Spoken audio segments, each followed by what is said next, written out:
रात के करीब 12 बजे का समय हो रहा था।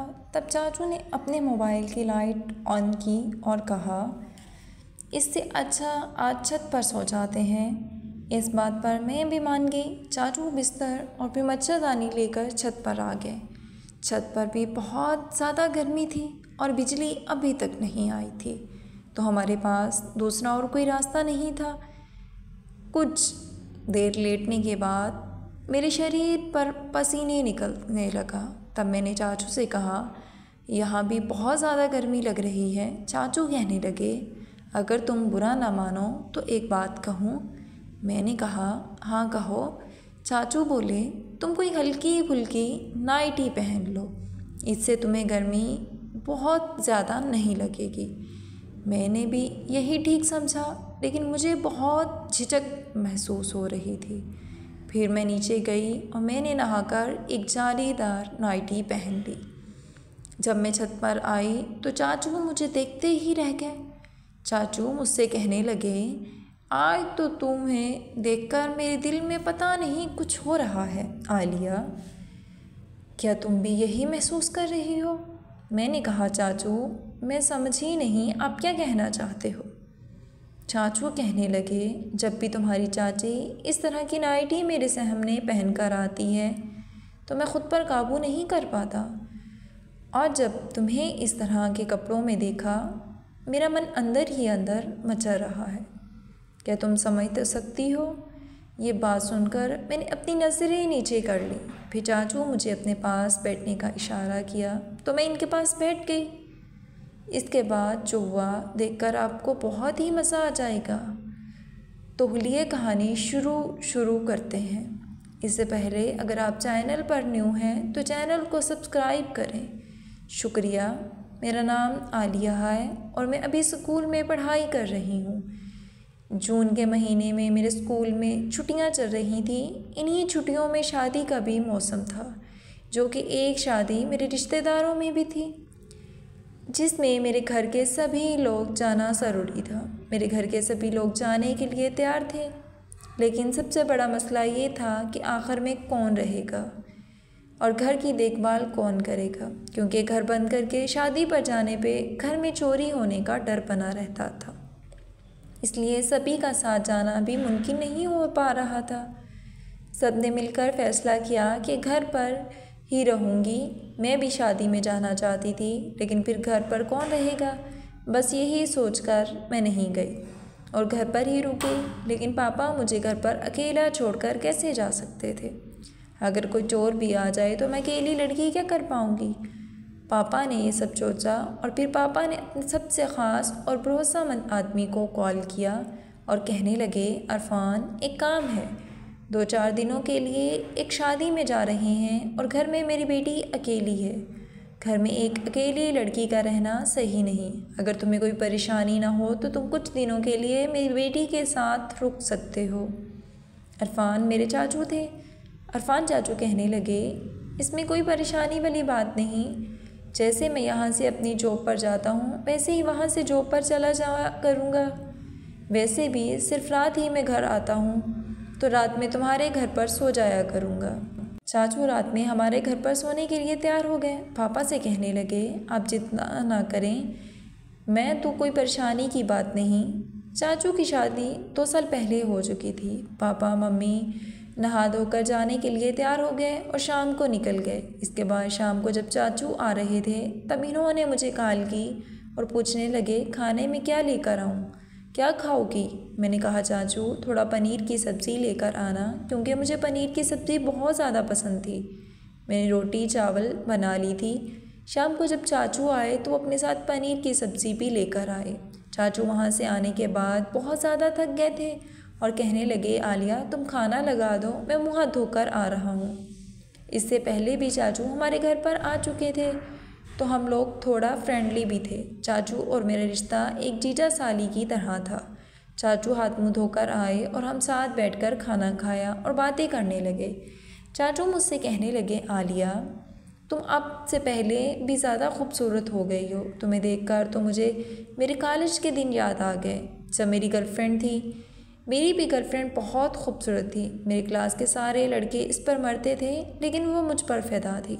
चाचू की बातें सुनकर मैं हंसने लगी और कहने लगी, चाचू आप तो अभी भी हैंडसम हो, आपकी तो अभी भी गर्लफ्रेंड होगी। चाचू कहने लगे, नहीं यार आलिया, जब से मेरी शादी हुई है मैं तो एक को ही नहीं झेल पा रहा हूँ। इतना कहकर चाचू मुस्कुराने लगे। इनकी बातें सुनकर मैं भी हंसने लगी। मैं चाचू से कहने लगी, चाचू दूध पियोगे? चाचू मेरी तरफ देखने लगे और कहने लगे, हाँ अगर है तो ले आओ थोड़ा सा। मैं किचन में जाकर दूध ले आई और चाचू को दे दिया। चाचू दूध पिया और कहने लगे, आलिया दूध कितना मीठा है, और मजाक करने लगे। मैंने चाचू से कहा, चाचू आप तो रोज़ घर पर दूध पीते होंगे। चाचू मेरी बात समझ गए और हंसने लगे। फिर हम दोनों लोगों साथ मिलकर खाना खाया। खाना खाने के बाद चाचू फ़ोन चलाने लगे और मैं किचन में जाकर काम करने लगी। सारा काम ख़त्म करने के बाद हम लोग रात को 1 बजे तक इधर उधर की बातें करते रहे। चाचू इतने अच्छे थे कि बात करते वक्त का पता ही नहीं चला। इसके बाद मैं अपने कमरे में जाकर सो गई और चाचू अपने कमरे में सो गए। सुबह मैं जल्दी उठकर चाचू के लिए नाश्ता बनाने लगी। मैंने देखा चाचू अभी भी नहीं उठे थे। मैं चाचू को आवाज़ देने लगी और कहने लगी, चाचू आपको देर हो रही है, उठ जाइए। लेकिन शायद आज देर रात सोने के कारण चाचू गहरी नींद में सो रहे थे और चाचू ने मेरी आवाज़ सुनी नहीं। मैं चाचू के कमरे में गई, चाचू को जगाने लगी। फिर मैंने चाचू के ऊपर से कंबल खींचा तो अचानक मेरी नज़र इसी जगह गई, जिसे देखकर मैं शर्मिंदा हो गई। मैं थोड़ी देर तक ऐसे ही चाचू को देखती रही और मेरे मन में लड्डू फूटने लगे। तभी चाचू की आंखें खुल गईं और चाचू ने कहा, अरे आलिया। मैंने चाचू की तरफ देखते हुए कहा, चाचू उठ जाइए, आपको लेट हो जाएगा। चाचू ने फ़ोन उठाकर देखा और कहने लगे, अरे बाप रे, आज तो बहुत ज़्यादा टाइम हो गया। मैंने चाचू से कहा, आप जल्दी से नहा लें, आपका नाश्ता रेडी है। चाचू बाथरूम में गए और नहा धोकर जल्दी से बाहर आ गए। चाचू ने जल्दी जल्दी में नाश्ता किया और मैंने चाचू के लिए टिफ़िन पैक कर दिया। चाचू अपने ऑफिस के लिए निकल गए। इसके बाद मैं घर की साफ़ सफाई करने लगी। जल्दी साफ़ सफाई करने के बाद नहाने चली गई। नहाकर फिर से तैयार होकर नाश्ता किया और कुछ देर आराम किया।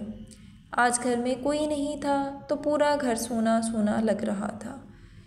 बिल्कुल भी अच्छा नहीं लग रहा था। समझ में नहीं आ रहा था क्या करूं। दोपहर में मैंने सोचा कि थोड़ी देर पढ़ाई कर लेती हूं। 5 बजे तक मैंने पढ़ाई की। इसके बाद फ़ोन चलाने लगी। फ़ोन चलाते चलाते कब मैं सो गई कुछ पता ही नहीं चला।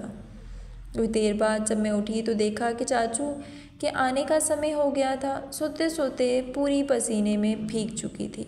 तो मैंने सोचा चलो नहा लेती हूँ। नहाकर आज मैंने रेड कलर का एक खूबसूरत शॉर्ट ड्रेस पहन ली थी। वो ड्रेस मेरी फेवरेट थी और मेरे शरीर पर पूरी तरह से फिट थी। इसके बाद मैंने थोड़ा सा मेकअप किया। तब तक चाचू भी आ गए थे। मैं कमरे में गई। बाही जैसे ही आई चाचू मुझे देखते ही रह गए और कहने लगे, अरे वाह आलिया, आज तुम कमाल की लग रही हो। तुम्हें देखकर मुझे जवानी के दिन याद आ गए। मैंने महसूस किया और देखा कि चाचू मुझे एक अलग ही नज़र से देख रहे थे।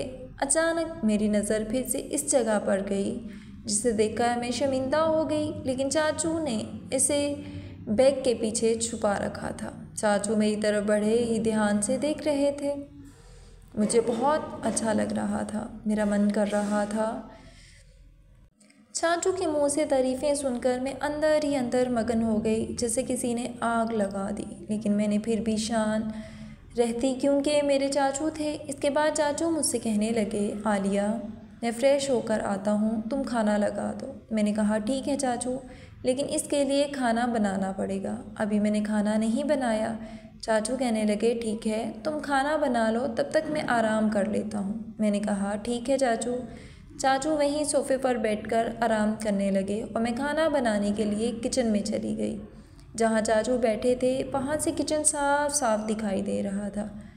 मैंने बार बार पीछे पलट कर देखा तो चाचू की नज़र मुझ पर ही टिकी हुई थी। इनका इस तरह से देखना मुझे बहुत अच्छा लग रहा था, क्योंकि चाचू इससे पहले भी 4-5 बार घर आ चुके थे। तो चाचू मेरे साथ काफ़ी खुलकर बातें करते थे और मुझे इनके साथ वक्त गुजारना अच्छा लगता था। इसलिए मुझे इनकी इस तरह से देखना भी अच्छा लग रहा था। मैं खाना बना रही थी तभी लाइट चली गई।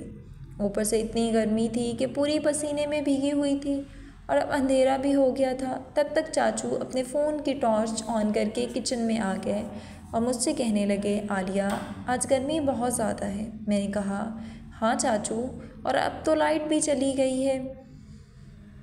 मेरे घर में एंड्रॉयड भी नहीं है। चाचू ने मुझे टॉर्च दिखाई और मुझे एक मोमबत्ती जलाकर किचन में रख दी। चाचू कहने लगे, आलिया तुम पसीने में पूरी तरह भीग चुकी हो, तो क्या थोड़ी देर मदद कर सकता हूँ। मैं भी परेशान थी इसलिए मैंने कह दिया। चाचू खाना बनाने में मेरी मदद करने लगे। मैंने और चाचू ने मिलकर खाना बनाया और बातें करते रहे। थोड़ी देर में लाइट भी आ गई। चाचू मेरी तरफ देखने लगे। पसीने में भीगने की वजह से मेरा वजूद साफ दिखाई दे रहा था। मैं भी अब थोड़ा इनकी तरफ मुड़ गई ताकि वो आसानी से मुझे अच्छे से देख सकें। और फिर मैं अपने चाचू से कहा, चाचू आप आराम कर लीजिए, बस खाना तैयार